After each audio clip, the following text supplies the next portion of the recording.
Eric Garner, say his name. Eric Garner, say his name. Eric Garner, say his name. Eric Garner, won't you say his name? Trayvon Martin, say his name. Trayvon Martin, say his name. Trayvon Martin, say his name. Trayvon Martin, won't you say his name? Sean Bell, say his name. Sean Bell, say his name. Sean Bell, say his name. Sean Bell, won't you say his name? Say his name. Say his name. Say his name. Say his name. Say his name. Say his name. Say his name. Won't you say his name?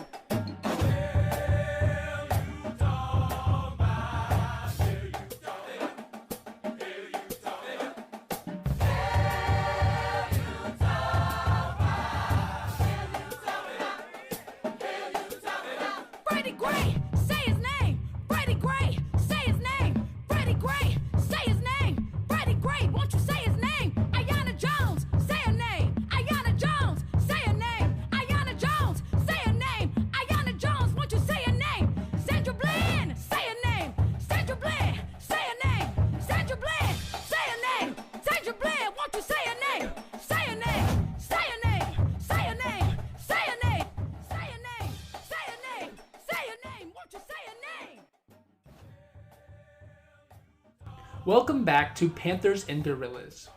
This is the 6th and final episode of this original series, but pay attention to this feed because I hope to bring you some interviews and updates on these topics as time goes on. If you've been following me thus far, you've heard cursory overviews of Black and Kurdish histories, as well as the histories and practices of some of the most revolutionary organizations they have brought forth, the Black Panther Party and the Kurdistan Workers' Party, Cooperation Jackson, and the communes of Rojava, to name a few. It is obvious that the Kurdish and Black freedom movements have some real similarities in historical oppressions, ideas, and practices of resistance. But have they had any direct material crossover? Have actual people within both movements interacted with one another? There are actually increasing contacts between some sectors of the two movements, though I think both movements could learn a whole lot from increasing dialogue with each other on a broader level. As of June 2020, well after I wrote that initial paragraph, there has been an explosion in solidarity between these two movements, exactly as I hoped. I'm a pretty active scroller through Twitter, and my timeline is mostly made up of tweets from the Black Freedom Movement, specifically prominent voices of the Black Lives Matter movement. This reflects my early years on Twitter, but more recently I've moved away from my main timeline and curated lists that are much shorter based on specific hot topics I'm interested in. The list I most frequently curate and check is about Rojava and the broader Kurdish Freedom Movement, with a few of my favorite Black Lives Matter related accounts and general pro-autonomy accounts sprinkled in there. For the first time, my Rojava list and my general timeline are almost indistinguishable from one another. The murder of George Floyd, a black man, by a Minneapolis police officer turned many of the Kurdish Twitter accounts I follow into avid followers of what is happening in the US, the revolts all around the country growing out of the struggle for freedom by black people that is intensifying in a way unseen since 1968. The amount of solidarity I've seen from Kurds towards George Floyd and the black population in the US is incredibly inspiring. 5 days after George Floyd was murdered, the Kurdistan women's movement in Latin America, made up of diaspora Kurdish women and their supporters in that region, put out the first statement I know of in solidarity, expressing their common struggle and even reflecting their knowledge of black revolutionary history, invoking the name of George Jackson, the famous author and prison activist. From their statement: "For us, Black lives not only matter, they show us everywhere the only concrete path towards the liberation of society in every part of the world. Not only do we think this is the most urgent time to be part of our common struggles, with our Black Lives Matter companions, we have declared an ongoing world revolution and we will not allow racism to suppress us. We will win our fight. In the name of George Floyd, as of George Jackson, and for all the people who fought at the last breath in the liberation struggle." Another famous Kurdish resistance hero, Mehmet Aksoy, who was killed in the fight against ISIS in their former capital of Raqqa in 2017, also mentioned the inspiration he took in George Jackson, as well as the Black Panther Party, in a speech. George Jackson was imprisoned from before the Panthers' existence until his death, but he managed to organize a chapter from inside prison. He was killed by guards in 1971. In this audio, you will have the pleasure of hearing Mehmet talk about how the Black Panther Party helped him rediscover his own Kurdish identity. I've spoken in front of many audiences, but I've never felt as honoured as I am today. And the reason for that happened 12 years ago. I was in a second-hand bookshop and I found a book called Blood in My Eye by George Jackson. I'm sorry, I'm very, very emotional. I used to read this book when I used to go to college, and I used to feel so indignant. You know, I used to cry basically on the bus or on the train, where I was reading it. And then I found another book of letters George Jackson wrote to his then 16-year-old brother Jonathan. And for the first time in my life, at the time I had been alienated and didn't accept my own Kurdish identity.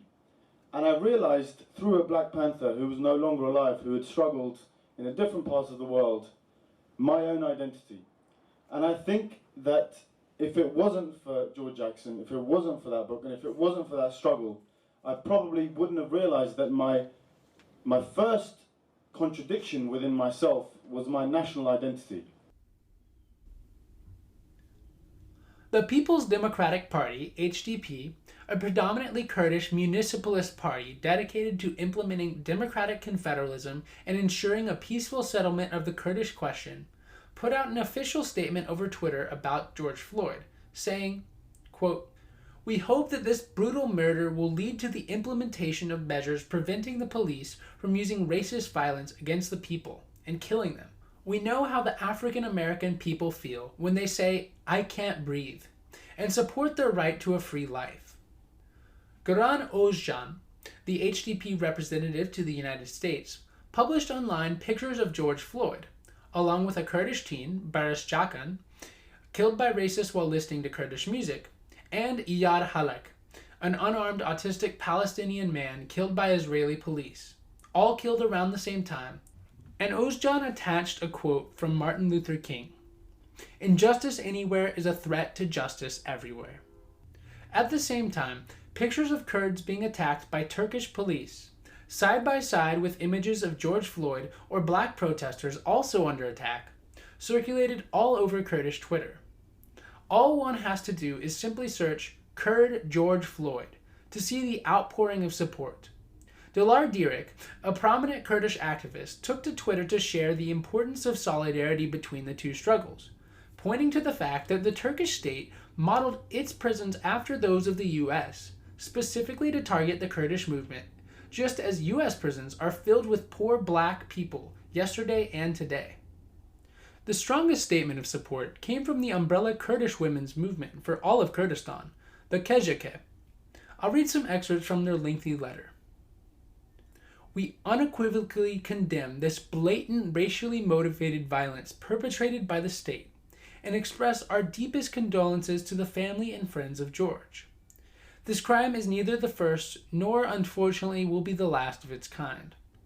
Only on 19th February of this year, 10 people were murdered in the German city of Hanau in a racist rampage at a cafe. Not a day passes when Kurdish people are not attacked and murdered for simply being Kurdish. Everywhere, particular communities are declared as enemies and attacked. We must not dismiss these kinds of atrocities as individual acts.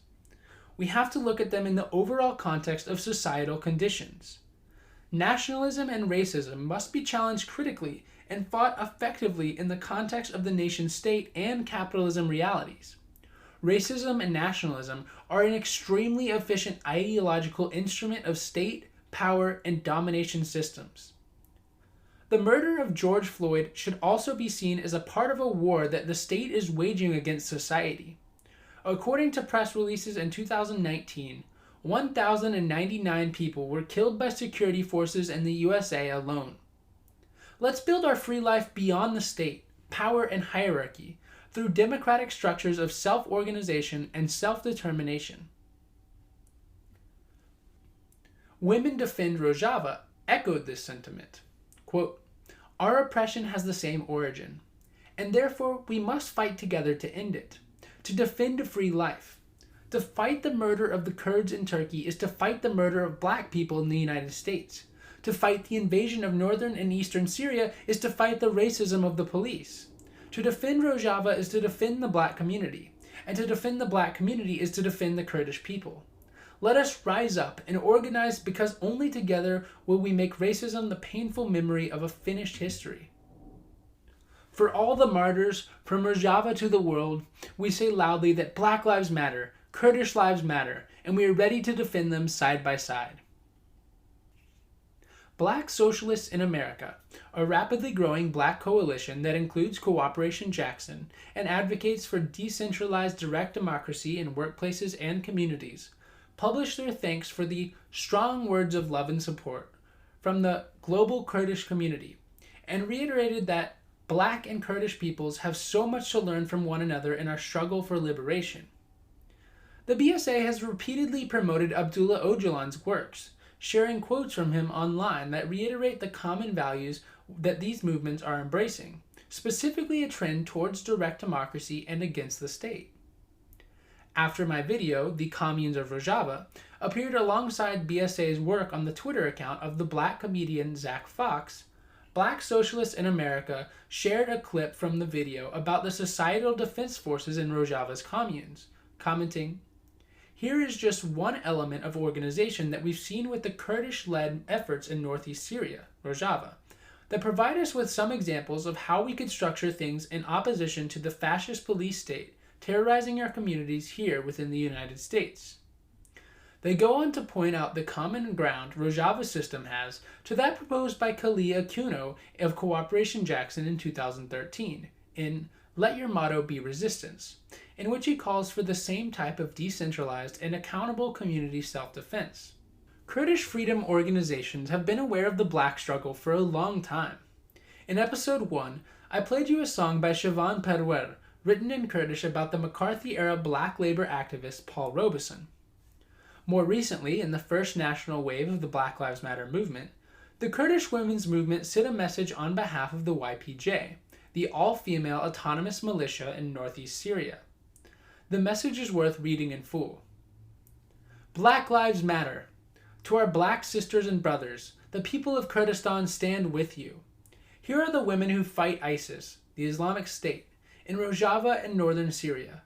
The Women's Defense Units, the YPJ, saluting your honorable struggle for freedom, dignity, and resistance. As the women in Kurdistan know very well, we need to build our self-defense in all spheres of life. You are among the most radical voices in today's racist, sexist, capitalist world, and the freedom-loving peoples of the world deeply respect and salute your fight. Solidarity is the first step to world revolution. Black Lives Matter. As they say in Kurdistan, resistance is life. They sent a beautiful picture along with the statement showing YPJ fighters posing with a Black Lives Matter sign and saluting with V for victory signs with their fingers. These recent waves of solidarity go both ways. In November 2018, Leyla Guvan began an indefinite hunger strike in Diyarbakir prison, the very prison in which Mazlum Dohan set off the wave of anti-torture resistance that made the PKK famous. Previously a mayor who had been jailed for her political stances with at least 30 other local representatives and then released, she was again imprisoned in January 2018 for criticizing the Turkish invasion of Afrin in Rojava. While in prison, she was elected Minister of Parliament for her party, the People's Democratic Party, HDP, the same party I mentioned above that expressed its solidarity with Black Lives Matter protests this week. The hunger strike was not against her own unjust imprisonment. She made that clear to everyone when she continued her hunger strike from home after the state released her in an attempt to end her strike. She starved herself in order to demand an immediate end to the isolation of Abdullah Öcalan, who had been barred from any contact with the outside world or anyone other than the prison guards, including his lawyers, for 8 years. He was whom the Kurdish Freedom Movement had chosen to negotiate with Erdogan's Turkish regime to come to a peaceful solution to the war. But his isolation meant that the state wasn't interested in peace.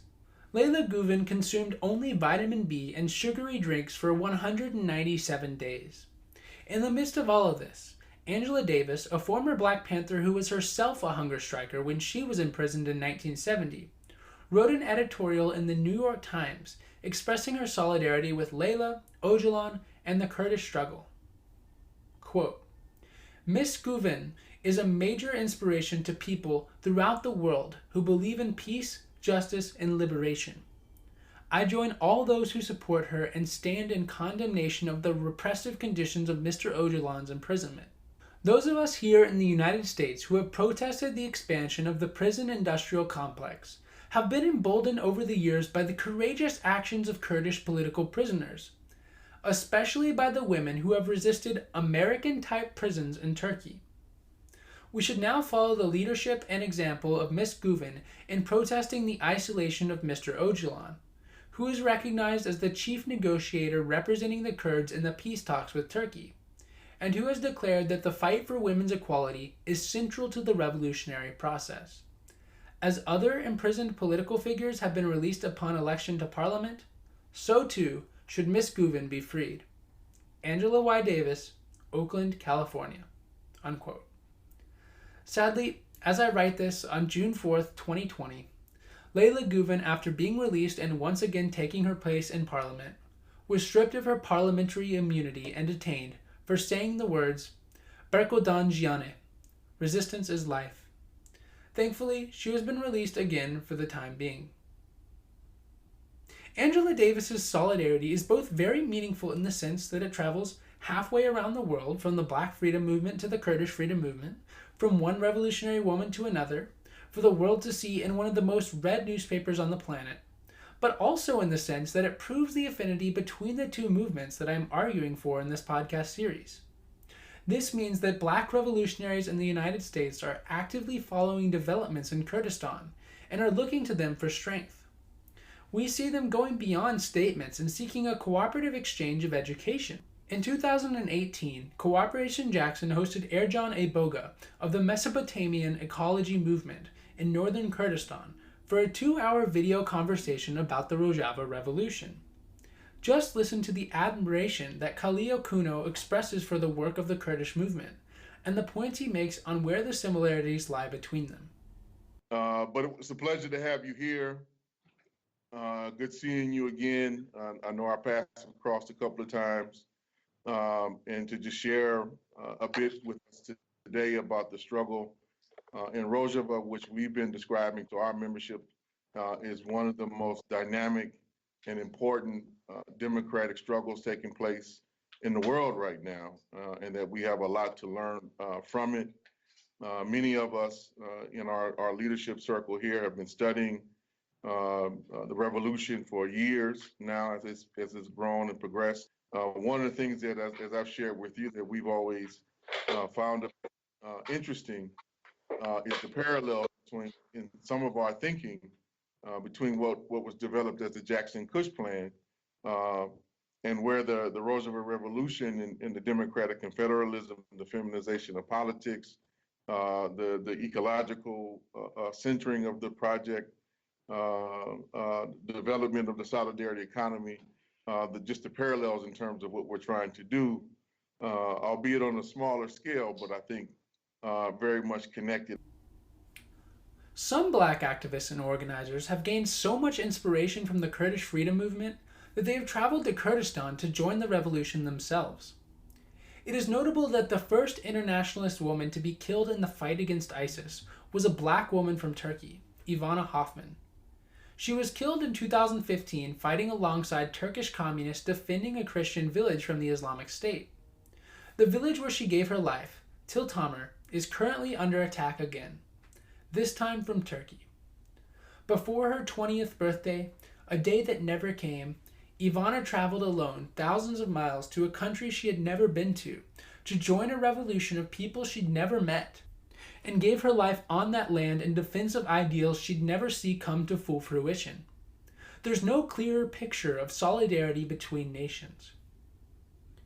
Any internationalist revolutionary who comes to Rojava today to work in the civil side of things will start their journey at the Internationalist Commune of Rojava, where they will be welcomed by a portrait of Ivana Hoffman, and in the same building see pictures of Fred Hampton and Harriet Tubman. Outside of their own strength, the people of Rojava place their foremost faith, Baweri, in their worldwide supporters, thanks to the thousands of internationalists from every continent who have come to join the Rojava Revolution and every other struggle for democratic confederalism. From the literal writing on the wall, it is clear that among those internationalists, the Black freedom struggle is highly valued. I mentioned earlier that the United States government considers the PKK a terrorist group, as well as their leader Abdullah Öcalan. The CIA even helped arrest him in 1999. The CIA has a domestic counterpart, the FBI, which treated Martin Luther King as a terrorist during his lifetime. Despite that, Martin Luther King is taught to school children as a hero in basically all American textbooks. There was another famous Black civil rights leader the US government considered a terrorist for many years that is now taught as an inspiration to American children. In fact, he was on the FBI's terrorist watch list until 2008, not far off from the time I was taught by my very conservative Texas teachers that he was an inspiration of what it meant to stand up against political oppression. I am of course talking about Nelson Mandela, a South African revolutionary against racial apartheid whose legacy has been sanitized but who once spent many years as a political prisoner. In 1992, the Turkish state, eager to do a little sanitizing of its own, extended Nelson Mandela an award as a diplomatic outreach to Mandela, who was then the president of South Africa. Kurdish activists quickly wrote Mandela describing the deep history of Turkish oppression of Kurds. There's a quote attributed to Nelson Mandela, but I can't find the exact source. It goes like this: "If you really want to know about the Turkish government, be a Kurd for 1 hour." Whether he said it or not, Nelson Mandela left no doubt that he felt that way when he first declined the award on account of such oppression, then when he wrote a letter to the Kurdish people in 1997. On 6th of September 1997, at the Kurdish festival in Germany, Nelson Mandela sent a message to the Kurdish people in which he said, "I am a part of the Kurdish struggle, I am one of you." We know what it means to be oppressed in our own country. We know what it means to be insulted in our own country. We know the pain of a mother whose children disappear. We know what it means for a child not to be taught in the language of his or her mother. We know what it means to have one's nationality and culture insulted. This is what the government of Turkey is doing to the Kurds. It is for this reason that I am not your visitor. I am not your guest. I am part of the Kurdish struggle. I am one of you. We know that the European community, and particularly Germany, use the excuse of terrorism and state security to stop a peace process. I want to tell them that President Nelson Mandela was also called a terrorist. Today he is the president of South Africa. I want to tell them that Robert Mugabe was called a terrorist. Today he is the president of Zimbabwe. President Samuel Joma was called a terrorist. Today he is the president of Namibia. My dearest friends and comrades, we hope that very soon that your leaders will be in your parliament in Kurdistan and you will have your own president. Our proposal to the world is very simple. If we want peace, then we must talk to the leaders of the Kurds. The war waged by Turkey is not only against PKK, it is also against human rights in Turkey. It is also a war against the masses, the workers and the labor movements. And it's a war against democracy in Turkey. Terrorism is used as an excuse to deny the human rights of the Kurds and also the people of Turkey. When I look at this gathering here, then I know that we sing and we dance. But like us before, I know that deep down in your heart, you have a desire to be free and to have self-determination. This dancing and singing here is your expression for a desire for your motherland. You do not want to be spread all over the world. You want to be in Kurdistan. Comrades, friends, the peace trade was stopped. But if I look at you here, I am convinced that nobody will be able to stop the determination of the Kurdish people to be free. Biji Sirok INC. Biji Sirok Apo.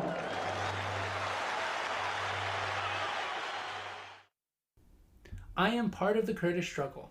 I am one of you. To declare one struggle as synonymous for the other is internationalism defined. Remember this history when one day Abdullah Öcalan is declared a hero in American textbooks, alongside Nelson Mandela. The Black Freedom Movement and the Kurdish Freedom Movement, to the extent that they've become aware of one another, have made alliances immediately at those moments. The American government will do the same when it is convenient, and when those revolutionary figures are dead or rendered harmless to the status quo. It is clear to me that both the Kurdish Freedom Movement and the Black Freedom Movement could gain in morale, inspiration, and practical aid from expanding this solidarity between them. Statements of solidarity, while hopeful signs and while great for morale, must be backed up by concrete aid for the relationship to come to fruition. One way this could be done is for delegations from Kurdistan to come to places like Jackson or Dallas or Chicago to meet with organizers in those cities, share their visions and models through the community, and tour autonomous infrastructure and learn about the history of the Black Freedom Movement. The opposite should and can happen too. A Black delegation can go to Rojava and get a tour of the society, participate in the institutions, talk with everyday people, and the like. These kinds of delegations are not unprecedented for either side. Ilham Ahmed, the co-executive of the Syrian Democratic Council, northeastern Syria's diplomatic wing, visited Christian groups in Washington, D.C. on a diplomatic visit. I have heard but cannot confirm with evidence that she visited solidarity groups too. If only she had an invite from Black Lives Matter D.C. Starting in 2015, Florida-based Black freedom group, the Dream Defenders, has taken 4 delegations to Palestine to express their solidarity with the Palestinian people and the left movements there. Their report backs speak of them coming back strengthened and challenged and inspired and astonished by the stubborn resistance of the people there to such harrowing oppression by the Israeli state. Based on the experiences in these delegations, activists in Durham, North Carolina organized Demilitarized from Durham to Palestine demonstrations, fighting both the militarization of the Durham Police Department and they're working with the Israeli police and military to exchange techniques and technology used to repress both the Palestinian and the Ethiopian Jewish population, as well as radical movements in Israel and Palestine. How easily the U.S.-Turkish state cooperation could fit into such demonstrations. While solidarity demonstrations, banner drops, fundraisers, teach-ins, and video chats between these freedom movements would all be heartening, there is no substitute for real, face-to-face exchanges of smiles, hugs, laughter, ideas, and commitments of solidarity with each other. The powerful and enduring contributions to the world that both the Black and the Kurdish freedom movements have brought to the world would be only magnified should they join together in solidarity. Expanding on these initial outreaches would be a win for freedom-seeking people everywhere. Kurdistan, Syria. I love you, Haco. I love you, Kurdistan. I love you, Aram Nitsa. Free Kurdistan, Syria. I love you, Haco. I love you, Kurdistan. Kurdistan, I love you. I love you. I love you. Kamishlo. Amude. Kubane. Afrin. Derik. Derka Hamko. Juadie. Terpespie. Serekanie. Oh, Kobane. I love you, Alam Mirza. Free Kurdistan, Syria. I love you, Hamko. I love you, Kurdistan. I love you, Kurdistan. Kurdistan be free. Kurdistan be free. Kurdistan be free. I love you, Alam Mirza. Free Kurdistan, Syria. I love you, Hamko. I love you, Kurdistan. Hey! I love you, Kurdistan. Positive vibe from Chicken Head. friend down in Zurich, down in the park. Wishing you good health and long life. Kurdistan, long life. Kurdistan, prosperity. I love you, Arab Mirza. Free Kurdistan, Syria. I love you, Derek Haco. I love you, Kurdistan. Kurdistan, be free. Kurdistan, be free. Kurdistan, be free. Kurdistan, be free. Kurdistan, be free. Kurdistan, be free. Over 6 episodes and several hours, I've given you a rough sketch of the histories of Kurdish and Black freedom movements, and traced the contours of the crossover between them. The dialogue and shared practice of these two movements is still in its infancy, but their paths from oppression to resistance to autonomy are too similar to be kept in separate, geographically divided spheres. It has been my participation in both movements that has etched this fact into my heart. But it was actually a conversation with a Kurdish friend of mine who expressed interest in the Black Panther Party upon seeing the documentary Vanguard of the Revolution that inspired me to make this podcast. Rewatching the documentary with this lens in mind, I couldn't help but think of the Kurdish Freedom Movement at every turn. Both Kurds in the Middle East and African descended people in America were forcibly removed from their lands, relocated based on the needs of exploitative systems, systematically dehumanized, denied their traditions, and removed from their histories. Both nurtured their cultural heritage under the cover of darkness and away from the state's watchful eyes, using code, deception, and creativity to keep their traditions alive and their spirits high. Both have historically taken refuge in hard-to-reach places where they have carved out autonomy. African Americans in swamps and islands, Kurds in the mountains. Both Kurds and Black people have never passively accepted their oppression, and they have rich histories of resistance, unarmed and armed, evading and fighting back, private and public, localized and internationalist.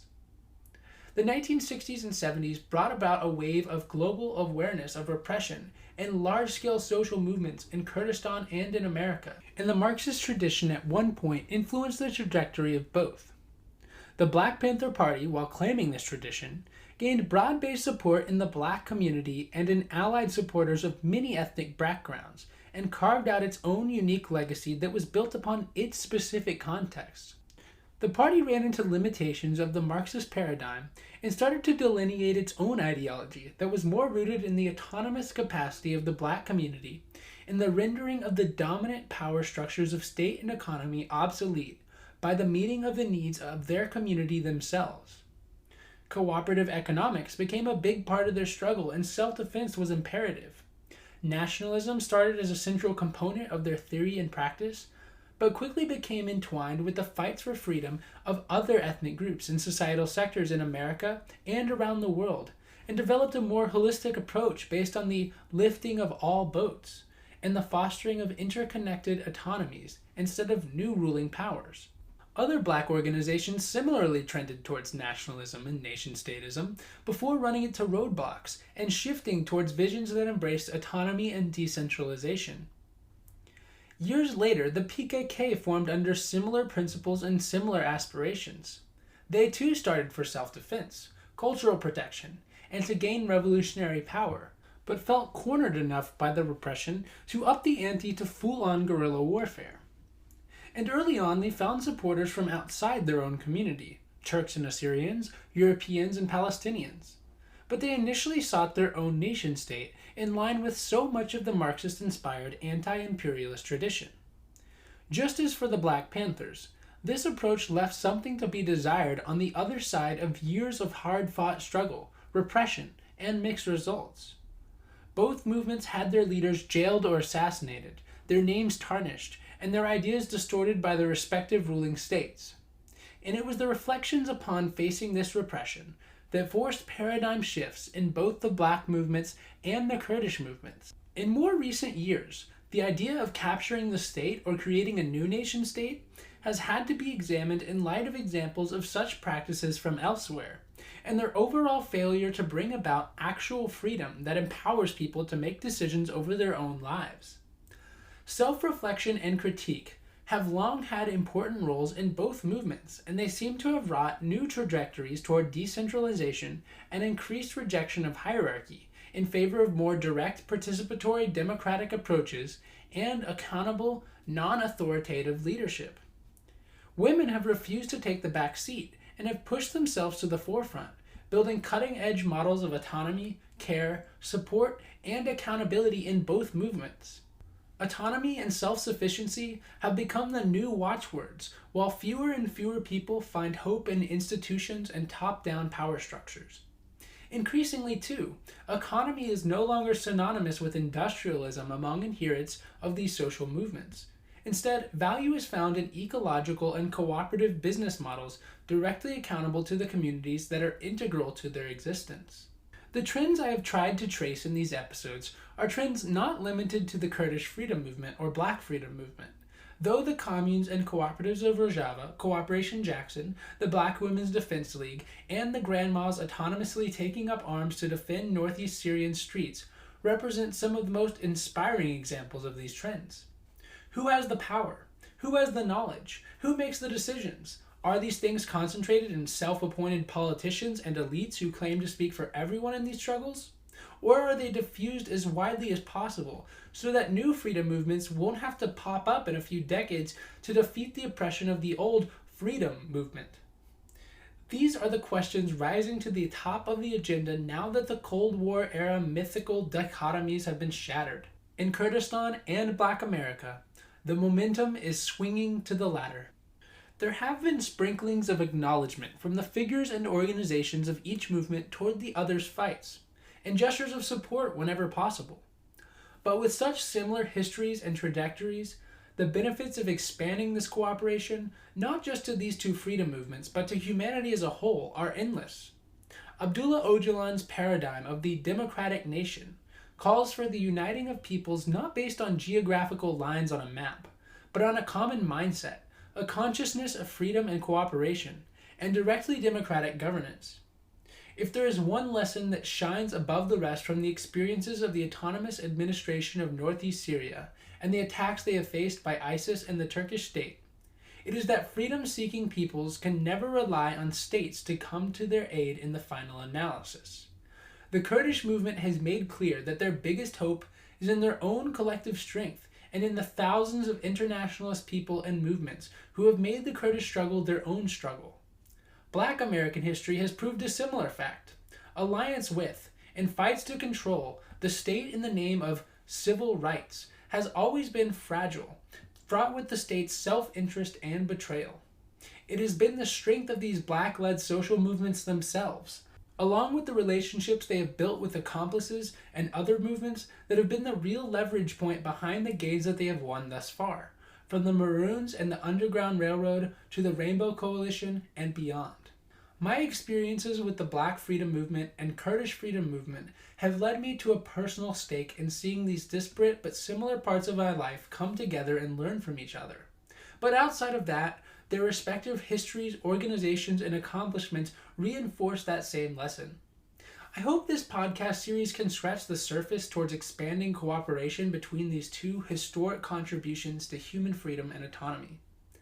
The democratic nation that Öcalan referred to is powerful not in feelings of solidarity, but in concrete actions between peoples that see themselves as part of one common journey towards a cooperative framework, a confederal unity of radically democratic structures.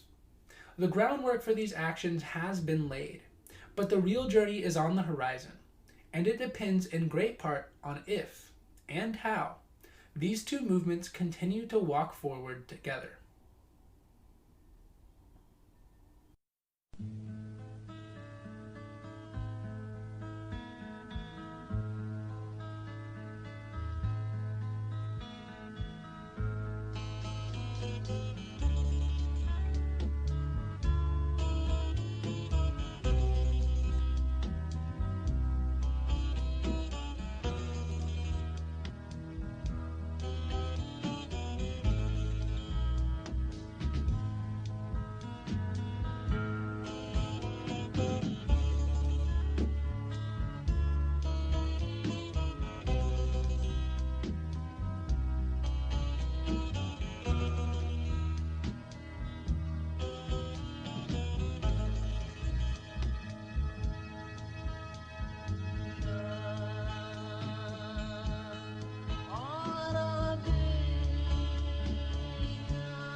As I was wrapping up the recording for this podcast, I found out about a longtime organizer in the Black Freedom Movement named Modibo Kadali, who has gone through a very similar transition through the course of his life to the one Abdullah Öcalan went through. Modibo was active in black labor organizing during the 1960s and 70s, as well as efforts to establish Pan-African organizing with people of African descent across borders. I really wish I had discovered him sooner so I could incorporate more of his perspective into this podcast, but I hope to learn more about him in the future.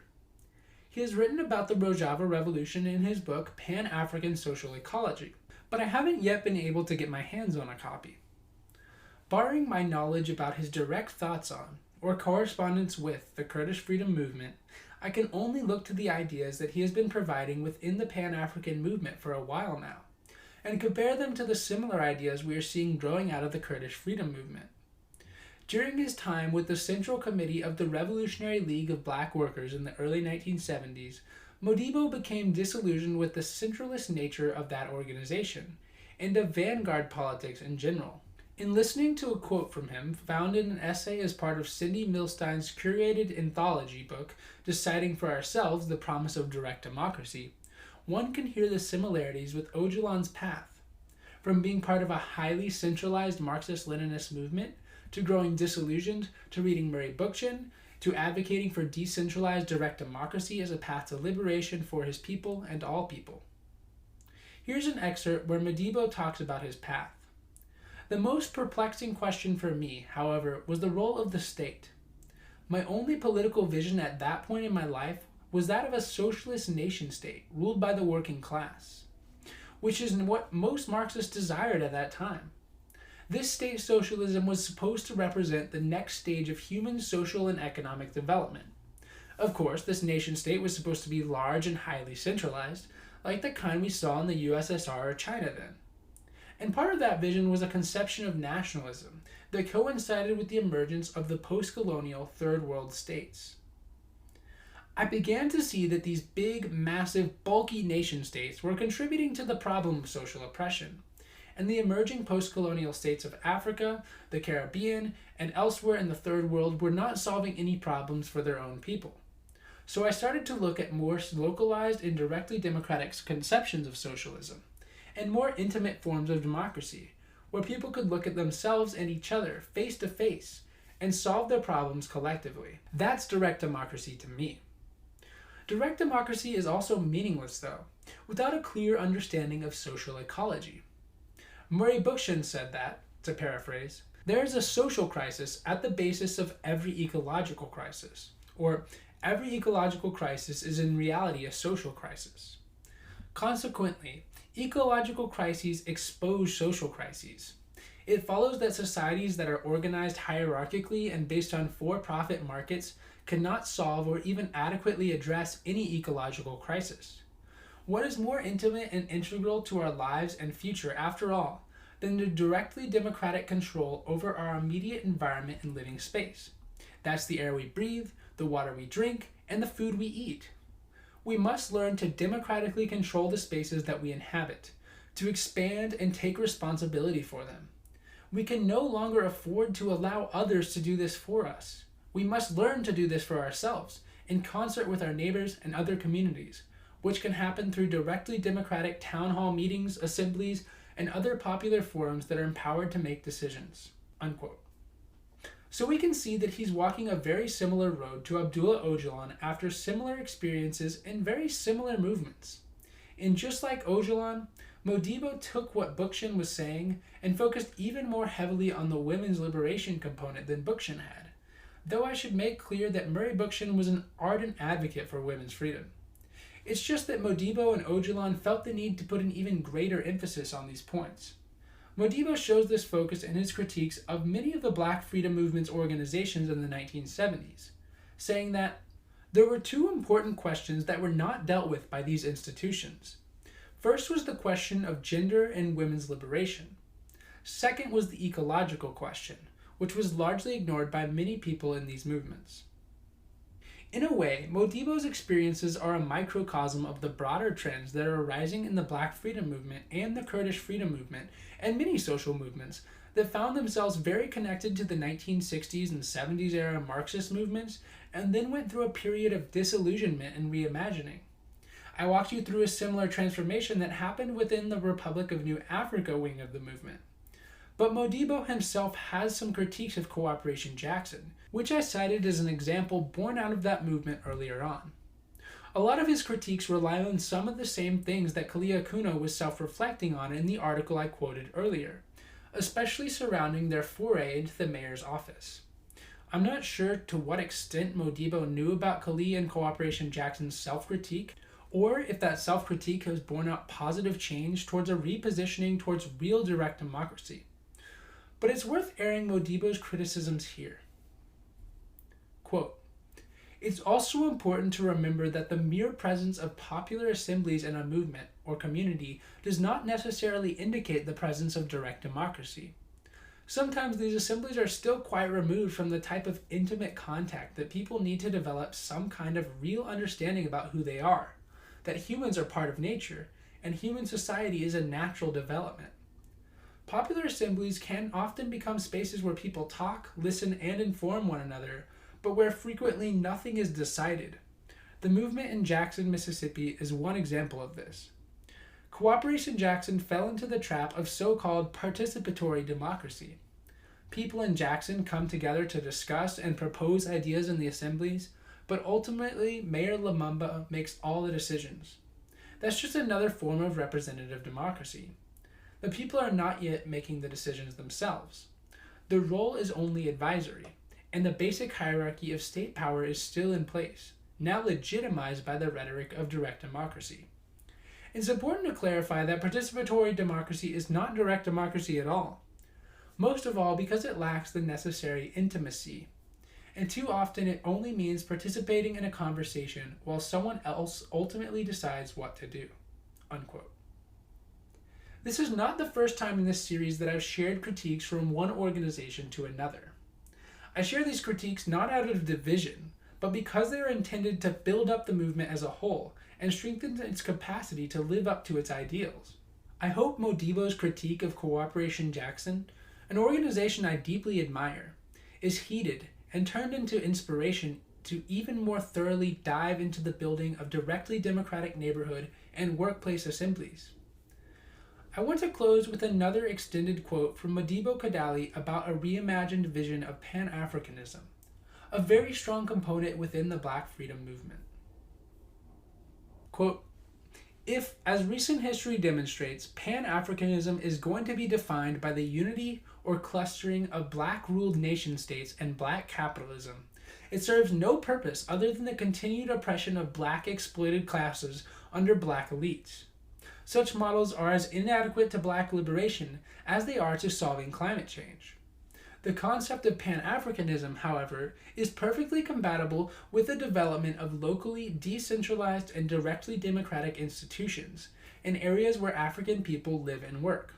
Pan-Africanism can be applied in the same way as the indigenous peoples or working class peoples movement, not for the reform of the nation-state or a nationalist movement, but as a decentralized, local, anti-state movement where Black and or indigenous people live and struggle.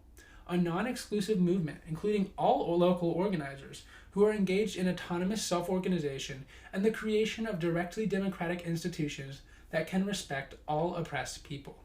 Unquote. What could be more compatible with the Kurdish movement's concept of the democratic nation? Modibo has even convened an organization dedicated to these ends, the Autonomous Research Institute for Direct Democracy and Social Ecology.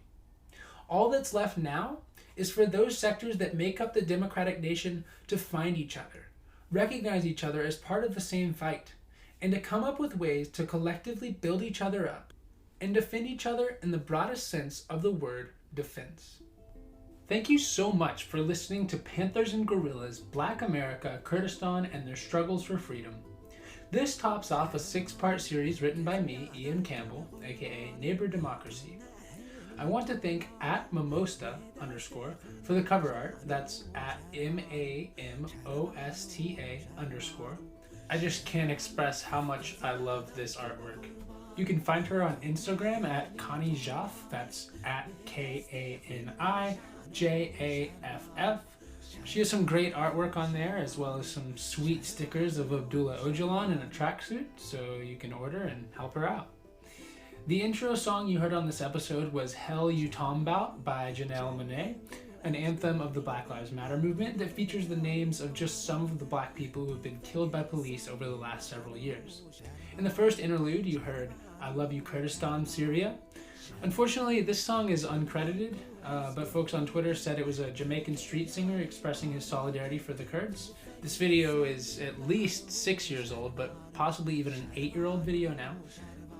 If anyone can help me credit this song, please reach out and I will post it in the description. After that, we have Felestin by Ciwan Haco, tapping into that spirit of internationalist solidarity I've been talking about. In this song, famous Kurdish singer Ciwan Haco expresses his support of the Palestinian struggle for freedom. Lastly, this final song is Şervano by Hunergeha Welat, a collaborative work by Mahmoud Barazi, Haji Musa, and those really creative folks in the autonomous administration areas who are loosely or completely affiliated with the Rojava Film Commune. Şervano means fighter, and it was written and filmed as a music video in the days leading up to Turkey's invasion of northeast Syria in October 2019. Don't feel bad if these spellings aren't coming naturally to you. I have all of the songs written in the descriptions of every episode so that you can find them. If you would like a transcript or any sources I use for this podcast series, you can reach out to me on Twitter @IndustrialDemoc. That's @Industrial, INDRUSTRIAL, Democ, like the first 5 letters in democracy, DEMOC. Thanks again for listening, and as I said before, stay tuned to this feed for related interviews and updates on Black Kurdish solidarity I may add in the future. Also, for more information about the Rojava Revolution, as well as videos about struggles for real democracy in everyday life, check out my YouTube channel, Neighbor Democracy.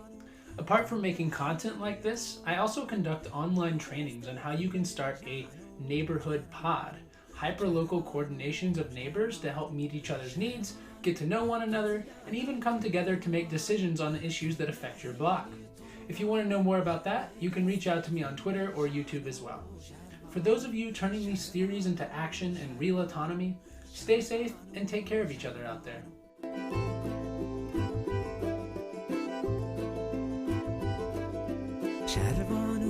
چلنگو از گوریده دل که یاری باراده تفنگل سر ملعنو شروانو شروانو شروانو شروانو چلنگو از گوریده دل که یاری باراده تفنگل سر ملعنو شروانو شروانو شروانو شروانو شروانو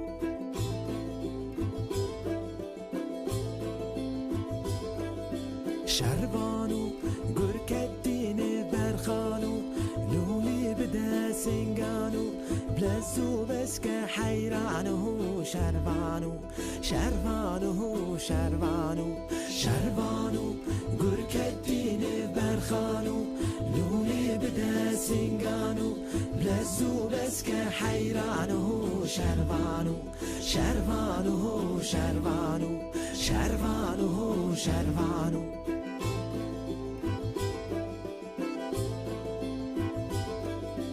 شروانو دریا دوست دزانو کس کسوران ازمانو یان چکادش منانو شروانو شروانو شروانو شروانو دریا دوست دزانو کس کسوران ازمانو یان چکادش منانو شروانو شروانو شروانو شروانو شروانو